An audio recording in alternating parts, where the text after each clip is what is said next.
Okay. Aga-aga pa kayong dalawa. Iangat mo pa yan kaya may hangin yan eh. Bumaba eh. Bumaba. Oo, malaki talaga yung reserba. Baka makalaki yan. Guys, nandito. Sino magagawa na kayo?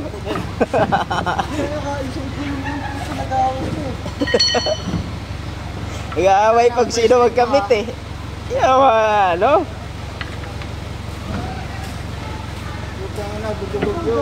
Tayo nag-irap kami sa yung nakikita na Facebook. Guys, nag-ayos kami guys.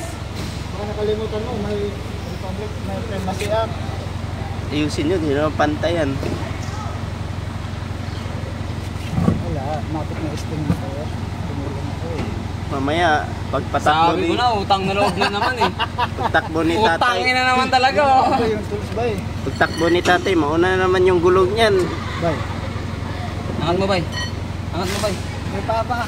Sige. Iyak mo diba? Yung tools ba eh? Binali ko na. Wait, sabi ko sa'yo, wag na eh.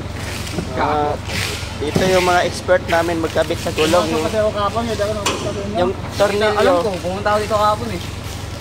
Walang laman. Nakita ko motor mo. Pumunta ka rin dito? Oo. Yung, yung tornilyo, di na kailangang gamitan ng ano. Mga hapon ha? Kamay lang paghigpit yan. Oo. Nakita pa nga kita kagabi. Ikaw driver kagabi, di ba? Hindi. Hindi na ikaw kagabi. Alas 3 pa ako umuwi. Iniwan ko si Johnny doon sa divisory. Dumi na yung kamay mo, boy. Panggap na matuta. Dumi lang yan. Kamay lang paghigpit yan. Yan ang kalakas makawan ni Ang William. kalakas. Di na kailangang gumamit ng ano. Mukha lang, sapat na. Ganito mo ng tubig eh. Kaya, Panginoon. Okay na, bike ni James. Oo. Anong sira? Ba't nasira yung bike niya? Biring? Ano lang? Alog lang? Ano ba? Biring? Oo, wala nang grasa. Ayun, okay na. Yung head. Hindi na tayo, huwag yung... na magpanggap. Kaya na may biyahe ako. 4 na truck may biyahe. Oh, sabi nga ni Johnny, kuha ka 2 tao, Ching.